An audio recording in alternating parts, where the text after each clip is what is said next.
E Jesus, quando nós celebramos o Natal, que a gente celebra a vinda de Deus, né? A vinda, Deus que olha para a humanidade e fala: oh, mas o que eu sonhei está assim meio fosco, meio embaçado, aquela imagem que era minha, que eu os criei como meus filhos. A imagem está meio embaçada, meio fosca. Então reuniram lá, né? Jesus aceita vir. E o amor vem na vida de cada um de nós, ele se encarna. E quando Deus se encarna, ele encarna e faz uma família. Ele humaniza e por isso ele diviniza uma família, né? Jesus não veio só, ele veio através de uma família. Por isso hoje eu quero falar um pouco sobre a família de Nazaré. Porque ela é um modelo para nós de família. Claro que ela será sempre um modelo que não terá como ser repetido. Por isso é modelo. Mas tem algo em Nazaré, tem algumas coisas em Nazaré que a gente precisa pensar, porque a gente pode aproveitar muito das coisas de lá. Olha que coisa linda quando Jesus assume a nossa humanidade e vem. E agora, quando os pastores recebem a notícia dos anjos e que eles vão a Belém, eles não encontram Jesus sozinho na manjedoura, eles encontram a família, né? Maria, Jesus e José. E olha como é que a coisa caminha. Quando José aceitou, porque o anjo falou a ele: José, pode receber Maria, que o filho que ela está gerando é o filho do Altíssimo. José, que já era um homem justo, um homem que infelizmente a gente não encontra nenhuma palavra escrita que foi falada por ele. Claro que ele falou, mas a gente não tem nenhuma palavra que foi falada por ele. José é atraído por causa de Maria para viver uma intimidade única com Deus. Fico imaginando como é que José cresceu na caminhada de fé com ele por causa de Nossa Senhora. Ele cresceu profundamente. E assim eu fico pensando que nas nossas famílias, nas nossas casas, sempre tem um que puxa o outro. Às vezes é a mulher que reza mais do que o marido e puxa o marido, pelo exemplo. E muitas vezes é o marido que puxa a esposa, porque às vezes é ele que reza mais do que a mulher. E aquilo vendo todo dia, fala, mas ela consegue umas coisas diferentes, vai lá também aprendendo e vai sendo atraído por essa intimidade com Jesus.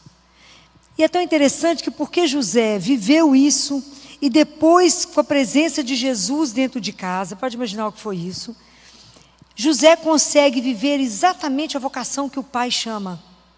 E ele vive essa vocação assim como uma resposta brilhante, perfeita ao que o pai chamou. Ele consegue cumprir com forma, assim, com louvor, tudo que o pai chamou. Ele protegeu Jesus, ele foi o pai adotivo, ele protegeu e cuidou de Maria, como ninguém faria melhor. Você imagina que foi José que ensinou Jesus a rezar, junto com Maria.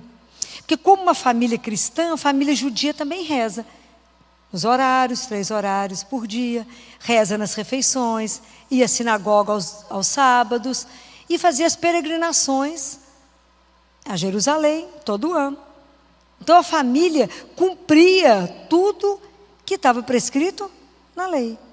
Não foi assim que Nossa Senhora, nós vimos na missa no Evangelho de domingo, no Evangelho de Lucas, capítulo 2, que fala: quando se completaram os dias para a purificação deles, segundo a lei de Moisés, levaram-no a Jerusalém, a fim de apresentá-lo ao Senhor, conforme está escrito na lei. Todo macho que abre o útero será consagrado ao Senhor, e para oferecer em sacrifício, como vem dito na lei do Senhor, um par de rolas ou 2 pombinhos. Por quê? Porque eram pobres. Então, levou o que tinha. Mas cumpriram tudo, apesar de estar com o Filho do Altíssimo. Fizeram tudo que tinha que fazer. Foram lá, apresentaram aquele menino e voltaram para Nazaré. Voltaram para Nazaré e era aquela vida de rotina. E aquela vida sem nada grandioso acontecendo. Aqui quem é casal, família, sabe o que é a rotina de um recém-nascido em casa. Maria viveu isso, era a rotina de um recém-nascido humano. amamentar, lavar, passar, cozinhar. Ela não teve os anjos por conta dela, não, gente. Ela fez tudo. Foi do ponto de vista, foi uma família humana. Mas é tão interessante que a gente vai aprendendo que mesmo nessa rotina, neles fazendo essa vida que aparentemente era uma vida absolutamente comum. O que eles tinham diferente de outras famílias? Nada. Um menino crescendo. Um menino crescendo. Mas era Deus trabalhando ali, né? Vai nos ensinando que apesar da rotina, o segmento de Deus é um segmento que a gente faz todos os dias.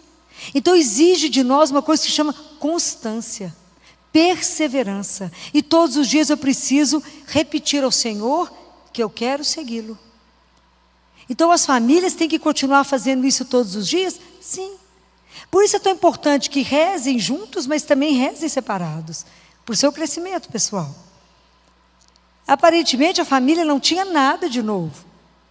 Quando Jesus vai de novo com os pais a Jerusalém, a primeira palavra que vocês observarem de toda a infância de Jesus, do nascimento dele, até a primeira vez que a gente tem uma palavra dita por Jesus, vocês lembram quando foi?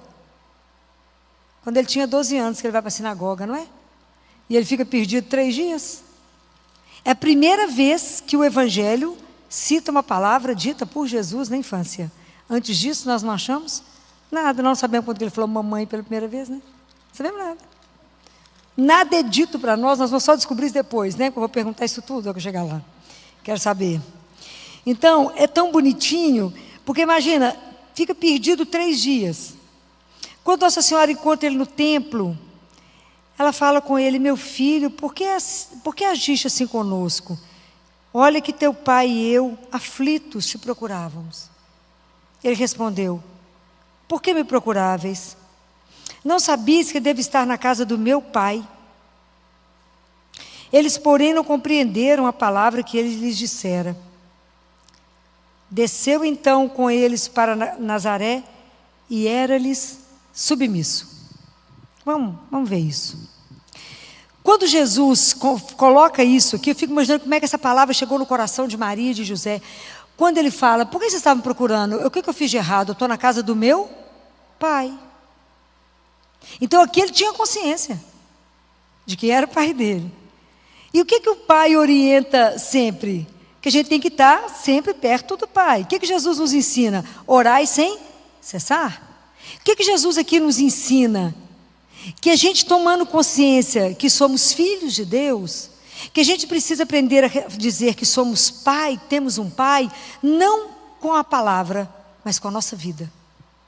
Testemunhe na sua vida que você tem um pai. Então você imagina como é que é o nosso comportamento se a partir de agora eu tomo consciência que eu tenho uma pertença. Primeira coisa que eu nunca vou viver é desorientado, pois eu tenho um pai.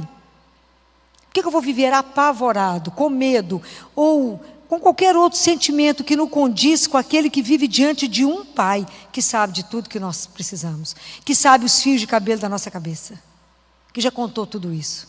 Então Jesus fala: viva então como se você, viva para você poder ser filho no filho, que é Ele.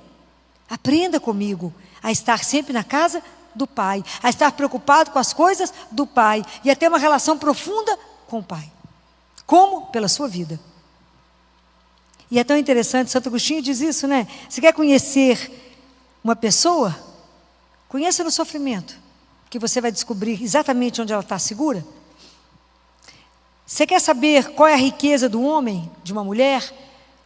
Procure saber para onde o coração dela está voltado. Aonde que ela coloca o coração dela. E você conhecerá o caráter dessa pessoa. Aonde que ela guarda, onde é o coração dela.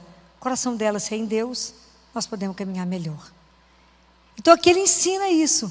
Aí vocês imaginam que quando ele volta para casa, o que eles deviam conversar? Como é que eram essas orações? E Jesus foi aprendendo desde pequenininho, porque, igual eu falei para você semana passada, a oficina era na casa, né? Era mais uma parte da casa. Jesus devia correr de um lado para o outro, ele deve ter aprendido que era trabalhar, rezar. Inclusive oferecer ao pai o cansaço de um trabalho que trazia o sustento deles. Jesus aprendeu isso tudo com José, gente, com ela e com Maria. Aprendeu isso tudo. Mas observa uma coisa aqui. Apesar de ele ter respondido dessa forma, ele desceu para Nazaré. Observa. Olha a humildade de Deus. Ele é Deus e se faz homem. Tem que ser humilde demais. Larga, vem ficar num corpo, aceita entrar dentro de um útero, aceita ser um neném, aceita ter que mamar, aceita ter que aprender tudo, a ser desfraldado, aprender a andar, aprender a falar, tudo ele teve que aprender, como humano. Aí ele desce para Nazaré, que é mais baixo que Jerusalém, ele só desce. E ele era submisso. Presta atenção, Jesus obedeceu. Ele obedeceu para nos mostrar, né, que o quarto mandamento, ele é o fundamento da família. O quarto mandamento significa obediência dos filhos aos pais. Como isso está esquecido? Ele foi a um cardeal, Fulton Sheen, que diz que Jesus gastou 3 horas na cruz, na redenção, porque ele foi crucificado ao meio-dia, morreu às 3. Ele ensinou durante 3 anos, dos 30 aos 33, e obedeceu durante 30 anos a uma mulher. É de encantar. A vontade humana dele, é claro que foi vontade humana, foi submissa. Teve que aprender, né? Aprender ali com Maria, aprender os limites, aprender as coisas. Vocês imaginam que Nossa Senhora poderia ter começado, inaugurado a primeira escola progressista do mundo. Aquele menino era o único que não podia ser contrariado. Era o filho do Altíssimo. Pode imaginar isso? Ela começou a criá-lo, ela devia ter próximo de 15 anos, né? Que ela engravidou de 12 para 13. Teve esse menino e tinha que pôr limite nesse menino, que era o filho do Altíssimo. Então, Nazaré não foi uma escola, foi uma universidade. E vocês imaginam que esse menino foi crescendo em estatura e graça diante de Deus e dos homens, aquela vida que eu falei de rotina, Deus cozinhando ele em fogo brando, não é? Deus cozinhou Jesus em fogo brando, 30 anos, eu fico imaginando Maria olhando para a gente, como é que vai ser isso? Isso que vai salvar o mundo, como é que vai ser isso? Né? Porque vocês imaginam, era tudo humano, e qual era a diferença que a família fazia? Não, participava de tudo, tinha os parentes, tanto que quando Jesus começa a pregar, eles acham que Jesus está louco. Fala, mas esse menino, o que aconteceu que de repente esse smoke é filho de Deus? Ele foi cozido a fogo brando. Então vocês imaginam o tanto que para nós é difícil o tempo de Deus. Jesus esperou 30 anos para o Pai falar, agora é o seu tempo. 30 anos. Vocês imaginam no tempo que nós estamos vivendo hoje, que as pessoas estão vivendo tolerância? Zero. As pessoas mandam uma mensagem para você no WhatsApp, se eu demoro menos que 1 segundo para responder, chega um tanto de interrogação. É porque eu vivo à toa, né? Não tenho o que fazer. Estou no CTI atendendo uma parada, tenho um problema de um supositório, vou receber um monte de interrogação. Não que não seja importante, mas eu estou diante de uma maior urgência. Mas hoje as pessoas não dão conta mais de esperar. Não dão conta. E aí nós aprendemos uma coisa que se chama os tempos de Deus. Nazaré nos ensina que existe tempo. E o tempo de Deus é diferente do nosso tempo. Porque ali, Jesus teve que aprender muita coisa como homem. Né? Subjugar a vontade. Ele teve que aprender a esperar. Ele teve que maturar para ele poder sair. Era o tempo do Pai. E às vezes a gente acha que o tempo de Deus é só o tempo da eficiência, o tempo da produção. E na verdade, às vezes o tempo de Deus é o tempo do silêncio. É o tempo de trabalhar a sua vontade. É o tempo de você conseguir compreender o que Deus quer de verdade de você. Clarear as ideias. Te dar o caminho, abrir as coisas. A gente é muito imediatista. Hoje eu falava com uma menina lá no consultório. Ah, doutora Filó, mas é muito difícil montar um negócio. Sim, mas muitos problemas. Sim, mas antes de você montar, você conversou com Jesus? Não, agora você quer fazer com que ele faça que dê certo. É assim que a gente é. Porque primeiro, você tem vontade de fazer alguma coisa, fica tempos com ele ali no Santíssimo, conversa. Se você não teve muita clareza, volta amanhã e está ali mesmo. Volta depois, até você ter certeza que é aquilo mesmo. Porque aí você não precisa depois pôr meio mundo louco para rezar para você, para ver se Deus dá um jeito na história. Que você não perguntou para Ele antes se devia. Mas é porque a gente acha que sabe tudo. A gente acha que tem domínio de tudo. Sabemos nada. Então, há um poeta que diz que, na verdade, esse tempo é para que eu possa afinar a minha música, a minha voz com a voz de Deus, para que depois a gente possa cantar uma linda melodia. Juntos. Ah, mas como é difícil maturar esse tempo. Como é difícil achar que Deus não me responde, Deus não me escuta, que Deus não me vê, que eu estou perdida, que Deus me abandonou. Eu falo, e Deus nem escuta. 30 anos Jesus ficou no escondimento. 30 anos. Não foi 3 meses, nem 3 dias. A gente acaba de rezar e fala, mas Deus não me responde. Minha filha, fica em silêncio, que é outra coisa que a gente tem que aprender da cidade, lá da casa de Nazaré. Nós temos que aprender uma coisa que chama silenciar, ou dificuldade que nós temos de fazer silêncio. O celular hoje não nos permite silenciar. Nós estamos sempre de olho na telinha. O seu celular, se a gente perde, fica louco. Procurando, alguém viu meu celular, alguém viu o celular, procurando, o povo já fica palpando assim, ó, parece que faz parte do corpo. Eu e a minha implicância com o celular. Mas o povo parece que faz parte do corpo. Resolve o que precisar de resolver, mas tem momentos que a gente pode largar ele. Deus fica louco para falar com a gente. Meu celular, nossa, está sempre ligado, Deus não consegue desligá-lo para ele falar. Ele tenta falar, está ocupado. Está ocupado porque eu não largo o celular. Desliga para que você possa ouvir. E a outra coisa que a gente precisa aprender, vocês imaginem, Nazaré viveu em função do menino, ok? Nossa Senhora, apesar dela não ter criado a escola progressista, para fazer a vontade dele, e ela educou ele muito bem, eles viviam sempre voltados para Deus. Tudo na vida da família de Nazaré era oração. Então eles trabalhavam e rezavam. A regra de São Bento, né? Trabalhar e rezar. Trabalha um pouco, reza um pouco, trabalha um pouco, reza um pouco. Nós precisamos descobrir, porque a raiz da nossa relação com Deus está na oração. Ah, meus queridos, eu quero trabalhar muito com vocês. A oração. Nós temos que aprender a rezar. Porque a chave de tudo é aprender a falar com Ele. É aprender a estar diante dEle. A ter gosto pela oração. A correr para estar com Ele, para contar tudo para Ele. Ah, como eu gostaria de despertar em vocês o desejo de rezar. Por quê? Porque eu vou conversar com o amor da minha vida. Com aquele que resolve tudo que eu falar com ele. Com aquele que vai trabalhar em mim. Filho, mas às vezes eu não sei rezar, eu também não. Tem hora que a gente só fica parado diante dele. Porque até o olhar de Deus é impressionante. Porque Deus não só olha. Quando Deus te olha, Ele te transforma. Porque Ele começa a trabalhar em você. Ah, a gente será alcançado por esse olhar. Então, oração é o ponto mais forte da nossa vida. Por que a gente vive parecendo uma hiena? Porque não rezamos. Nossa vida de oração é horrorosa, ela é sofrível.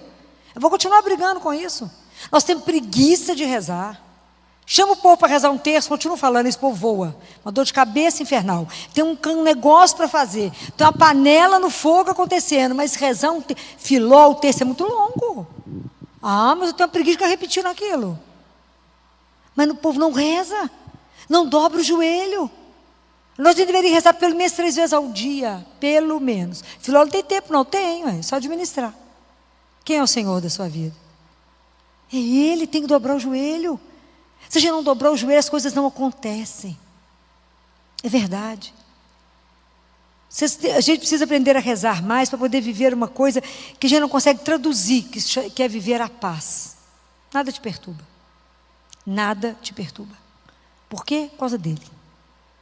Então, tudo que vier te perturbar, que você perceber que está esquisito o coração, você para e fala, vem cá, Jesus, vamos conversar um negocinho aqui. Até você aprender que Ele habita em ti. Que você pode falar com Ele a hora que você quiser. O que não dispensa você ir à igreja e participar dos sacramentos. É uma coisa diferente da outra. Mas nós precisamos aprender a rezar. A oração é a chave da nossa vida. Ele é a nossa força, é o nosso sustento. Nós somos muito mole. O povo está muito desorientado com a pandemia porque reza pouco. A gente tinha que estar de joelhos, acho que se o mundo tivesse de joelhos já tinha acabado isso. Mas é uma loucura, tranca todo mundo dentro de casa e o joelho que é bom, nada. E aí nós estamos voltando para as famílias estão se matando, estão brigando, estão separando, porque estão se vendo. E como é que está faltando a família de Nazaré, aonde a gente se olha, se ama, cuida um do outro, e coloca a dificuldade diante daquele que nunca faltou. Faz: Jesus, não estamos dando conta da pandemia. Não, meu filho, vem cá, fica aqui pertinho e nos ajuda. Você acha que ele vai negar? Claro que não. Então não adianta desorientar, não adianta ficar passando álcool no mundo. Tem gente... Eu estou com uma adolescente que ela está ficando tão... tive que encaminhar para tratamento psiquiátrico, porque ela tem que receber álcool de tantos e tantos minutos, da cabeça ao pé, fica nua e passa álcool nela. Estou com criança que anda na ponta do pé porque não pode encostar no chão. As crianças estão doentes. Elas não ficam com a mãozinha assim porque não pode encostar em nada por causa do corona. O que nós estamos fazendo? Fala: minha filha, vamos cantar, vamos pensar coisa boa, vamos cantar, vamos aproveitar para ver a vida dos santos, vamos ler a palavra de Deus, já que a gente não pode sair, vamos fazer uma coisa que presta. E vamos nos nutrir daquilo que é bom. Não, mas a gente começa a ficar doido. Televisão eu não assisto mais. Então eu pergunto ao meu marido: é o mesmo presidente, é o mesmo governador, é o mesmo prefeito, não estou sabendo de nada. Sei de nada. Ah, está acontecendo. Eu falo: vou conversar com Jesus, que é o único que resolve, porque a notícia da manhã não é igual da tarde, nem igual da noite. E eles enganam o dia inteiro, mas o único que tem a verdade é um só. Então, vou esquentar a cabeça com o resto, porque Ele é o Senhor. Mas não estou falando para ninguém ver novela, não ver novela, eu queria que ninguém assistisse mesmo. Noticiário, não, vai assistir, mas eu que não dou conta, né? Mas aprendam a rezar, desliga a televisão, rezem, se coloca diante de Deus, acalma todo mundo. Nunca caminhamos tanto para psiquiatras, os psiquiatras não estão dando conta, os psicólogos não estão dando conta, não tem horário. Doença física não, é só doença da alma. Quando há de criança com ansiedade, a unha da mão já não dá, já comeram as do pé. Vocês acham que eu estou de brincadeira? Não estou não. Criança comendo cabelo, tem que operar para tirar cabelo da barriga. O que é isso acontecendo? Por que nós estamos adoecendo essas crianças? Porque estamos doentes, porque não sabemos aonde estamos ancorados. Nossa âncora é o Senhor. A chave da nossa vida chama oração. Abre, fecha a porta do quarto. Eu já falei isso para vocês uma vez. E a porta do céu se abre. E o pai está lá te esperando. Chega lá de mansinho e fala: pai. Eu falo: estou aqui, minha filha, pode entrar. Estou aqui, meu filho. O que você está agoniado com o quê? Preocupado com o quê mesmo? É isso. A gente, quando toma consciência que tem um pai, o que pode te aterrorizar? Nada. Nada. Por quê? Porque se falarem, um dia falaram comigo assim: ô Filó, mas aí estão matando os cristãos, e se te pegarem? Eu falei: menina, mas vai ser uma glória, presta atenção. Primeiro que eu vou virar Marte, né? Marte vai direto para o céu, que espetáculo. E a única coisa que eu peço a Jesus é que eu morra falando o nome dele, que eu tenha a graça de morrer falando Jesus, é isso mesmo. Vocês sabiam que São João, o evangelista João, que antes dele ir para a ilha lá, dele ser exilado, ele foi colocado num caldeirão de óleo fervendo? O que aconteceu com ele? Nada, foi uma brisa suave. Se fosse acontecesse comigo, se eu chegar perto, já estava, né? Eu tinha perdido a pele. Mas ele foi colocado num caldeirão de água fervendo. Aconteceu? Zero.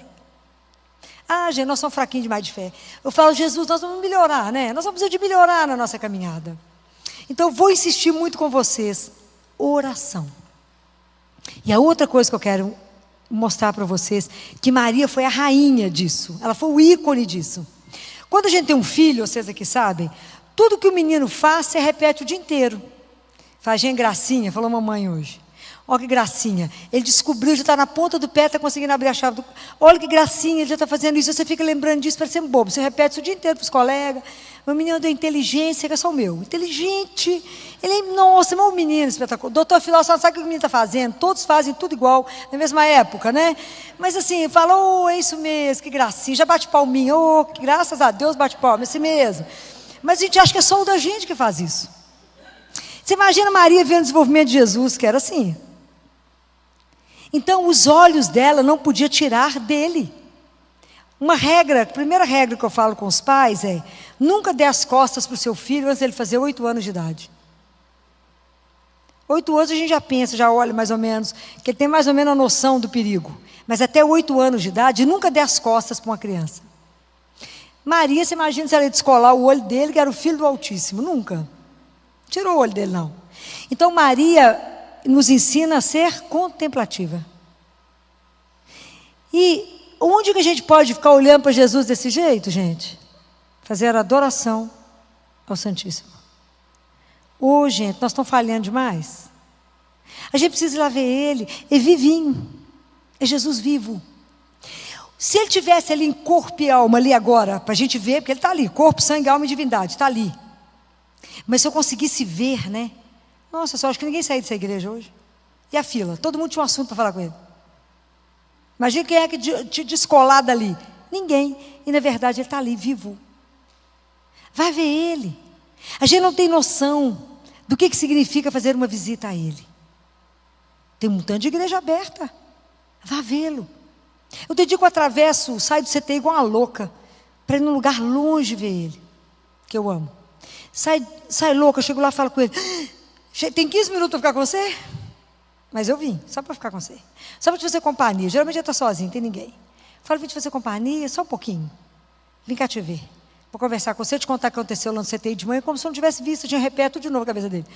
Conta as outras coisas, fala o que você pretende fazer hoje, conversa, chora, ri, fala o que você quiser, faz uma declaração de amor, mas vai visitá-lo. Vai colocar seu coração diante dele. Vai falar, Jesus, eu não entendo nada desse mistério, o Senhor é o mistério do início ao fim, meu filho. E minha vida é uma profissão de fé que eu vou falando, eu creio, não entendo nada, mas vou falando, eu creio, é isso mesmo. Jesus se fez carne, sim senhor, eu acredito, Ele está aqui na hóstia, eu acredito, eu vou levando, mas eu já não vê nada, não sabe de nada, mas é muito mistério de amor. Mas eu creio, Senhor, que o Senhor veio para nos ensinar a ser filho. O Senhor veio nos revelar que nós temos um Pai e que fomos criados para uma vida eterna. Eu creio. Então me ajuda a ter a dignidade de ser filho de Deus. Me ajuda, Senhor, a rezar sempre. Me ajuda a não esquecer que eu tenho que estar de joelho diante do meu Pai. Me ajuda que eu não preciso ter medo de nada. Me ajuda que eu posso me abandonar.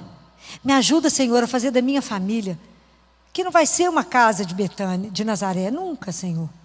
Mas uma casa de Betânia a gente peleja para ser, porque é a casa dos amigos dele. A gente quer ser seu amigo. A gente quer ter o Senhor dentro de casa, Jesus. A gente quer rezar. A gente quer confiar tudo ao Senhor. A gente quer rir e chorar com o Senhor, contar as alegrias e as tristezas. Nos ajuda a amar uns aos outros, a colocar amor na família, Senhor.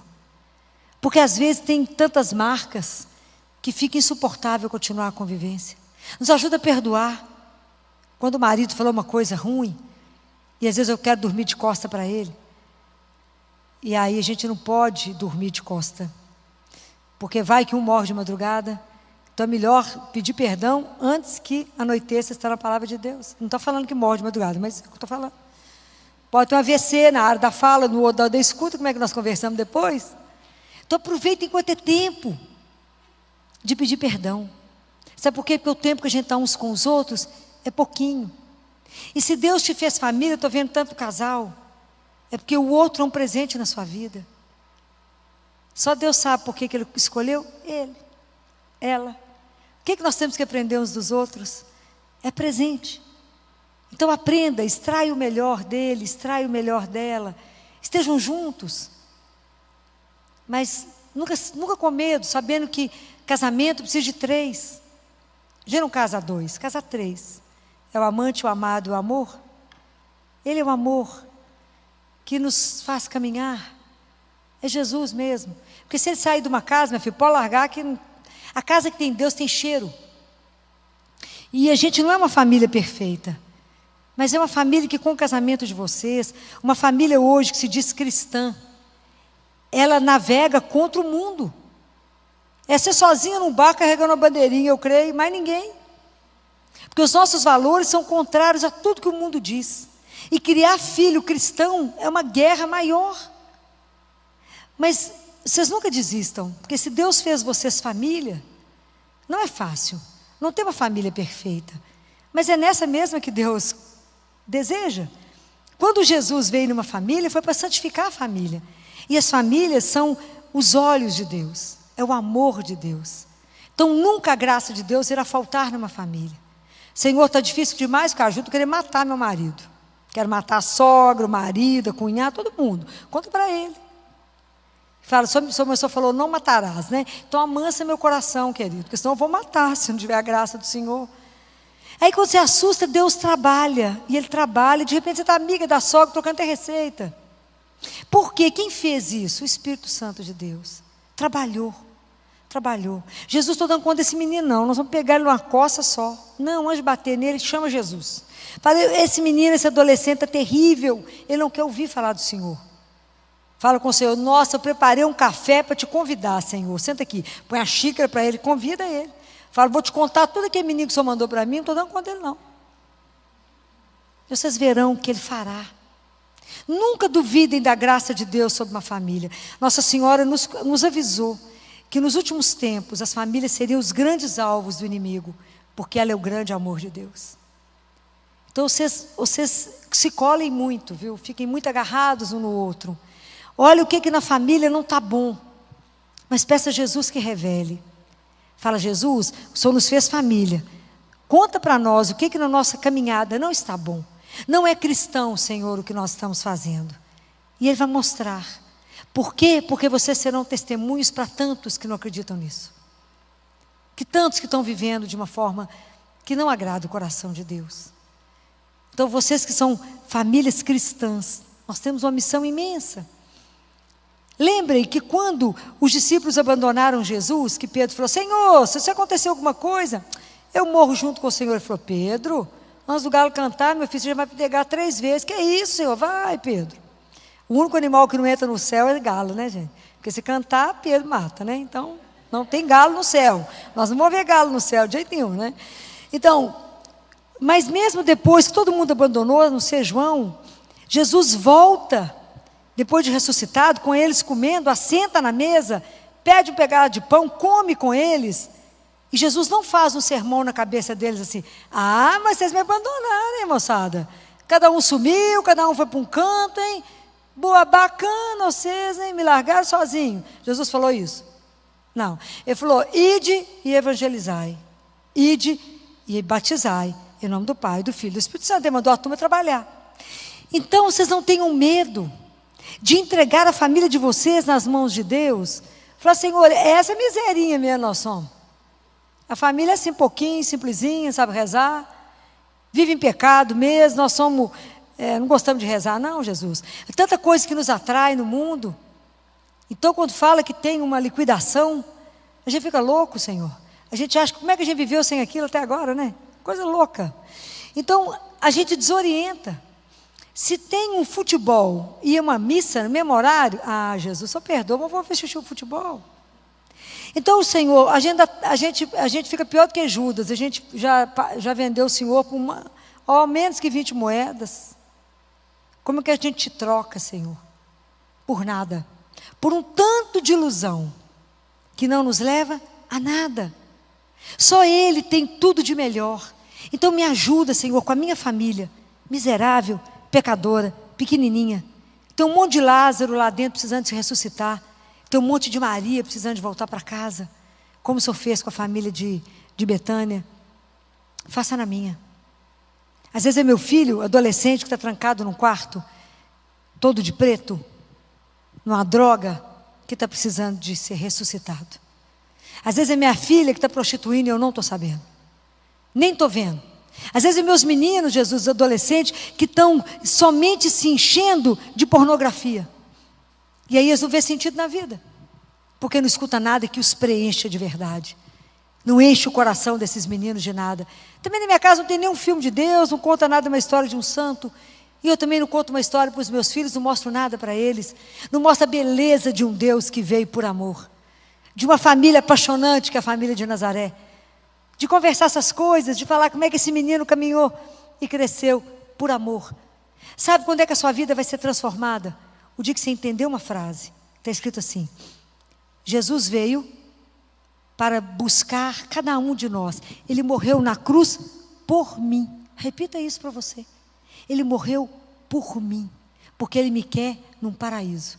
Ele me quer no céu. E Deus nos dá os filhos, e nós vamos educando os nossos filhos, e a nossa missão é voltar para o céu. Então por que a obediência, ela abre portas? Nela é o evangelho ali, é o 4º mandamento de Deus. Jesus nos ensinou isso, porque quando Jesus ensina isso, Ele veio resgatar o pecado do orgulho. Ele resgata isso, sendo obediente. Né? Então, assim como Adão pecou, Jesus obedeceu, e por isso nos leva. Então, eu vou pedir a Ele, Senhor, nós queremos a graça da obediência na família. Porque para o meu filho ser obediente, eu tenho que ser obediente ao Senhor. Eu tenho que ser submissa a Deus, aprender a falar, seja feita a vossa vontade, Senhor. Na nossa casa, quem manda é Ele. Mas vamos de verdade ter a coragem de colocar a nossa vida de família diante de Deus, falar, quem é o Deus aqui? Porque às vezes é o dinheiro, às vezes é o status, às vezes é o que as pessoas estão pensando a nosso respeito. Pensa, lembrem, que a nossa vida é discreta mesmo. Qual que é a única pessoa que tem que nos ver? É Deus. Não é o vizinho, não é o amigo que tem que achar que eu sou rica, milionária. Isso vai ficar tudo aqui. Talvez porque eu lide no hospital, talvez porque muita criança já morreu comigo, talvez porque eu já tenha ajudado a arrumar o corpo das crianças, e ver que até brinco a gente tira tudo e não leva nada, mas é nada do que eu fico acumulando. Para quê? Vou levar uma alma vazia diante de Deus? Não. Então hoje eu falava lá no consultório, ontem eu falei, todo o empenho que a gente tem com as crianças, claro, para crescer, para alimentar bem, para dormir cedo, para fazer esporte, nós investimos demais na carne, no corpo, mas não investimos no espírito. É o único que vai chegar diante de Deus, até Deus nos devolver o corpo outra vez transformado. Então nós temos que pensar em ver o nosso lado espiritual, falar, Jesus, eu quero crescer espiritualmente, porque materialmente já tem demais, Senhor, me ajuda a crescer, porque tudo é graça, porque eu não dou conta, Senhor, de aprender a rezar se não for graça.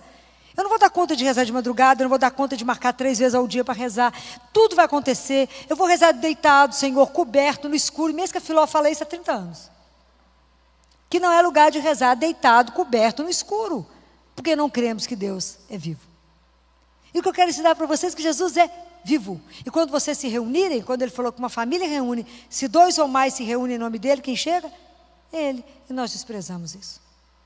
Não percam mais tempo, vamos deixar as nossas famílias de verdade santificadas, vamos pedir a Jesus que de verdade transforme a nossa família, que de verdade ela permita que a nossa família, por mais simplesinha que seja uma luz, como foi Nazaré, uma luz, para brilhar diante dos vizinhos, não é para aparecer não, é para falar, gente, essa casa tem um cheiro diferente. Casa de cheiro de quê? De Deus. Mas por que tem cheiro de Deus? Porque tem cheiro de amor. Essa é a diferença. É o amor que transforma tudo. Que a gente aprende a ter silêncio para ouvir um ao outro, respeitar um ao outro, tudo colocar diante de Deus pela oração, tudo. Todos os dias renovar, hoje lá no CTI estava difícil, e aí quando alguém falou, está muito difícil, eu falei, era para tirar remédio dos meninos, tirar as aminas. Eu falei, eu acho que essa criança dá conta. Aí a plantonista da noite falou assim, eu só dei conta de reduzir a adrenalina até tanto, porque o pezinho ficou gelado. Aí eu falei, mas a cada manhã a misericórdia de Deus se renova. Então hoje, ele vai dar conta, porque a misericórdia de Deus se renova, como deu conta, né? A misericórdia a cada manhã se renova. Então, porque se renova a cada manhã, eu falo, Senhor, a minha família também se renova para vos servir. Como? Do jeito que o Senhor quiser. A gente não precisa de fazer nada grande. No silêncio. Ali, Deus vai nos cozinhando no banho-maria, até o momento que Ele fala, vem cá, eu preciso de vocês dois. É assim. Vamos deixar Deus nos cozinhar, devagarzinho, nos preparar para aquilo que Ele está esperando, que a gente um dia seja capaz de fazer por Ele. Então, eu quero encerrar hoje pedindo a Nossa Senhora, que começou a viver isso de uma adolescente. E ela viveu isso, e ela viveu a fé, a obediência, uma relação tão única com Deus Pai, uma confiança e uma fé inabalável, por causa das graças do Espírito Santo nela. E hoje nós vamos pedir que ela interceda por nós, que ela olhe hoje para as famílias que estão aqui reunidas, e por aqueles que não estão com mais um membro da família, mas que representam uma família, que ela nesse momento nos visite a nossa casa, e peça a Jesus quais são as graças que cada família precisa, para ser de verdade, uma família cristã. Para que de verdade seja uma família que Jesus olhe e fale: olha o meu povo, olha como é que esse povo me é fiel. Mas é através do Espírito Santo de Deus, porque sem Ele a gente não é capaz de nada. Então vamos fechar os nossos olhos, vamos colocar diante de Nossa Senhora. A Patrícia certamente terá uma música que vai te ajudar a rezar. E nesse momento você está de olho fechado, pedindo a Nossa Senhora que entre na sua casa. Entre agora na sua casa. Visite cada pedacinho, até aquele que está escondido, aquele que está deitado, aquele que está de mau humor, aquele que está doente. Visite, peça a Nossa Senhora, fala com ela: me dá a mão, minha mãe. Vá até minha casa. Deixa o cheiro de rosa. Se você chegar em casa e sentir o cheiro de rosa, foi ela mesma, né? Em pessoa, né? Que vai lá visitar, deixar um cheiro bom na sua casa, que é o cheiro dela mesma. Vamos fechar os nossos olhos. Louvado seja nosso Senhor Jesus Cristo.